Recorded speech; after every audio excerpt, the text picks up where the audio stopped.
बिस्मिल्लाहिर्रहमानिर्रहीम। First year. आज की वीडियो में हम चैप्टर 10 इलेक्ट्रोस्टैटिक्स के एमसीक्यू सॉल्व करेंगे। फर्स्ट एमसीक्यूज है, which of the following is equivalent to 1 volt? Newton per second, joule per second, joule पर कूलम, कूलम पर जॉल।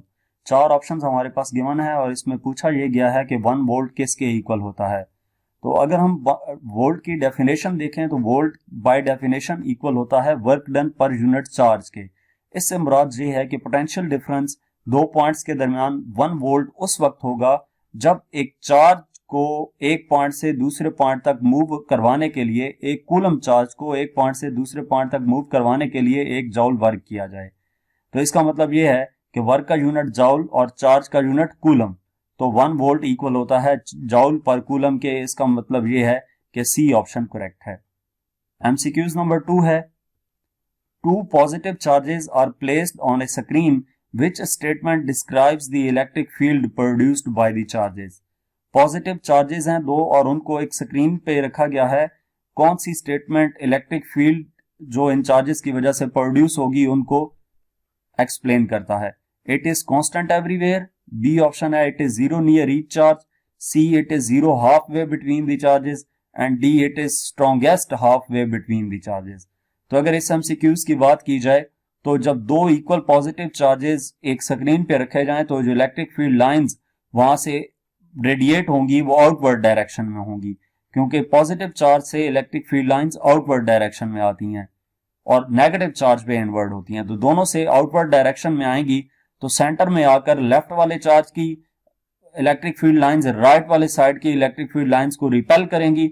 तो कुछ ऊपर की तरफ रिपेल हो जाएंगी और कुछ नीचे की तरफ, तो सेंटर हमारे पास खाली रह जाएगा। इसका मतलब ये हुआ कि it is zero half way between the charges. C option इसका करेक्ट होगा।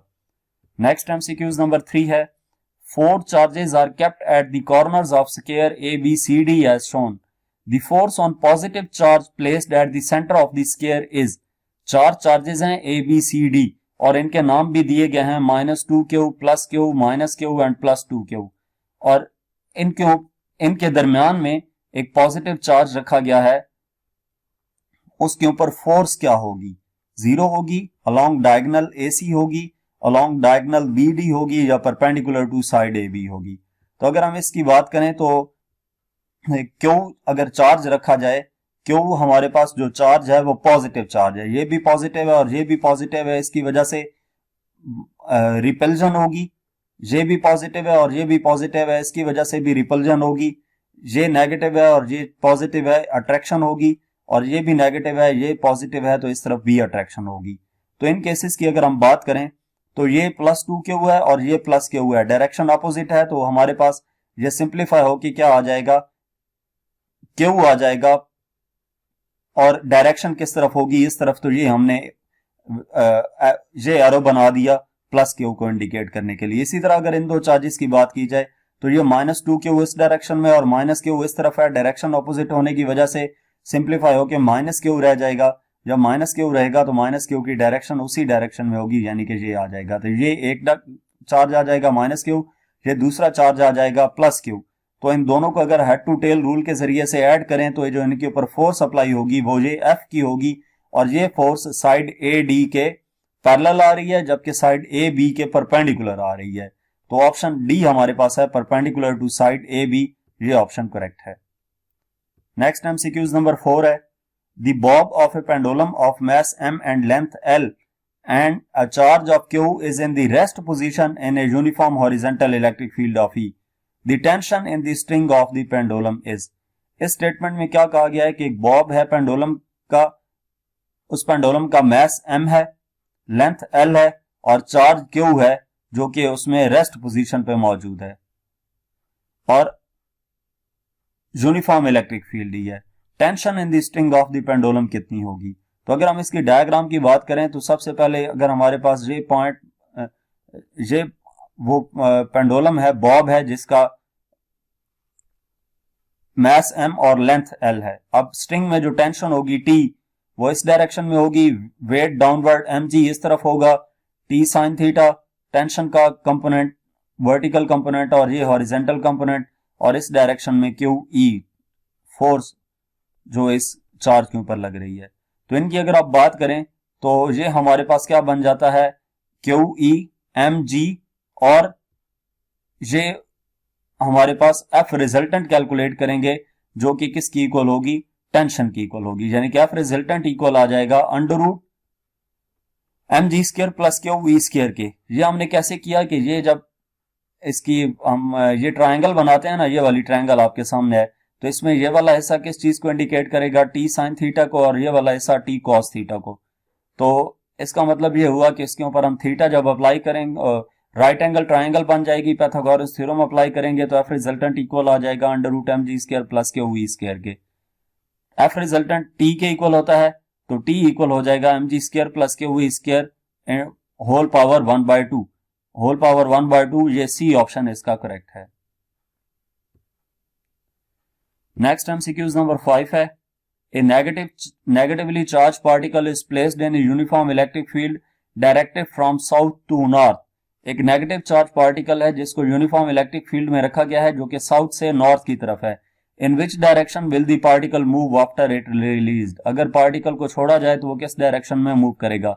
नेगेटिवली चार्ज पार्टिकल था, उसको यूनिफॉर्म इलेक्ट्रिक फील्ड में रखा गया है जो कि साउथ से नॉर्थ की तरफ है। तो इसकी भी अगर आप डायग्राम देखें तो ये नॉर्थ से साउथ की तरफ इलेक्ट्रिक फील्ड लाइंस ड्रॉ की गई हैं, किस डायरेक्शन में पार्टिकल मूव करेगा अगर उसको रिलीज कर दिया जाए। तो ये अगर हमारे पास पॉजिटिव हो, नेगेटिवली चार्ज पार्टिकल है, इसके ऊपर नेगेटिव चार्ज है, तो नेगेटिव ऑपोजिट चार्जेस एक दूसरे को अट्रैक्ट करते हैं तो नेगेटिव पॉजिटिव की तरफ जाएगा, यानी कि इलेक्ट्रिक फील्ड लाइंस अगर किस तरफ थी, नॉर्थ से साउथ की तरफ थी, पॉजिटिव से नेगेटिव की तरफ थी, तो जो पार्टिकल है वो किस डायरेक्शन में मूव करेगा, साउथ की तरफ, क्योंकि इसके ऊपर नेगेटिव चार्ज था। तो नेगेटिव प्लेट नेगेटिव को रिजेक्ट करेगी जबकि पॉजिटिव प्लेट नेगेटिव को अट्रैक्ट करेगी, तो इसकी डायरेक्शन एस है, साउथ है, बी ऑप्शन करेक्ट है।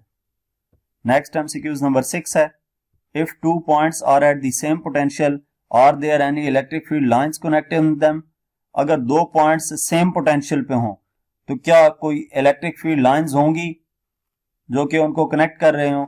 तो इलेक्ट्रिक फील्ड लाइंस जो हैं वो always point in the direction of decreasing potential. Electric field lines किस चीज को शो करती हैं, डिक्रीजिंग पोटेंशियल को। अगर 2 पॉइंट्स जो कि सेम पोटेंशियल में हैं तो इसका मतलब ये है कि इसमें पोटेंशियल डिफरेंस नहीं है। तो ये अगर पोटेंशियल डिफरेंस नहीं है तो no electric field between them and hence no electric field lines connecting them, ना तो कोई इलेक्ट्रिक फील्ड मौजूद है और ना ही कोई इलेक्ट्रिक फील्ड लाइंस कनेक्ट कर सकते हैं, यानी कि इसमें बी ऑप्शन आ जाएगा, नो।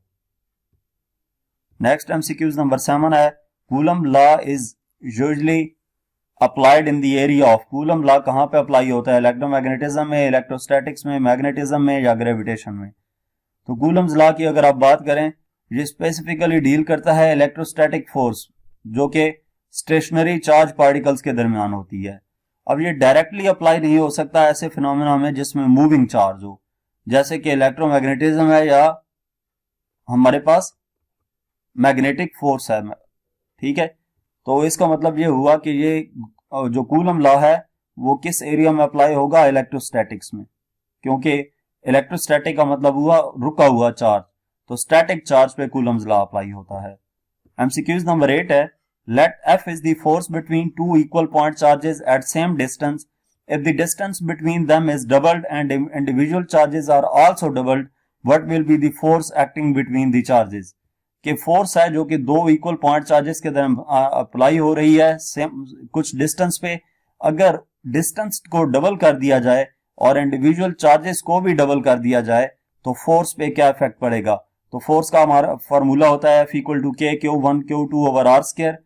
कंडीशन ये की गई है कि 2 इंडिविजुअल चार्जेस को डबल कर दें, यानी कि Q1 को 2 से मल्टीप्लाई किया और Q2 से मल्टीप्लाई किया, डिवाइडेड बाय इनके दरमियान जो डिस्टेंस है उसको भी डबल कर दिया जाए तो R को भी डबल कर दिया। ये हमारे पास सिंप्लीफाई होके 4Q1 Q2 आ जाएगा, डिवाइडेड बाय 2 का स्क्वायर 4R स्क्वायर। ये 4 इस 4 से कैंसिल, तो ये रह जाता है K = Q1 Q2 over R square, और ये किसकी इक्वल था, F के, यानी कि F प्राइम भी इक्वल आ जाएगा F के। तो इसमें से ये ए ऑप्शन करेक्ट है।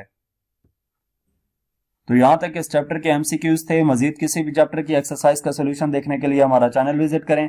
इसके अलावा अगर आप किसी भी सब्जेक्ट की ऑनलाइन जो हम ट्यूशन पढ़ना चाहते हैं तो हमसे व्हाट्सएप पे कांटेक्ट कर सकते हैं। Thank you.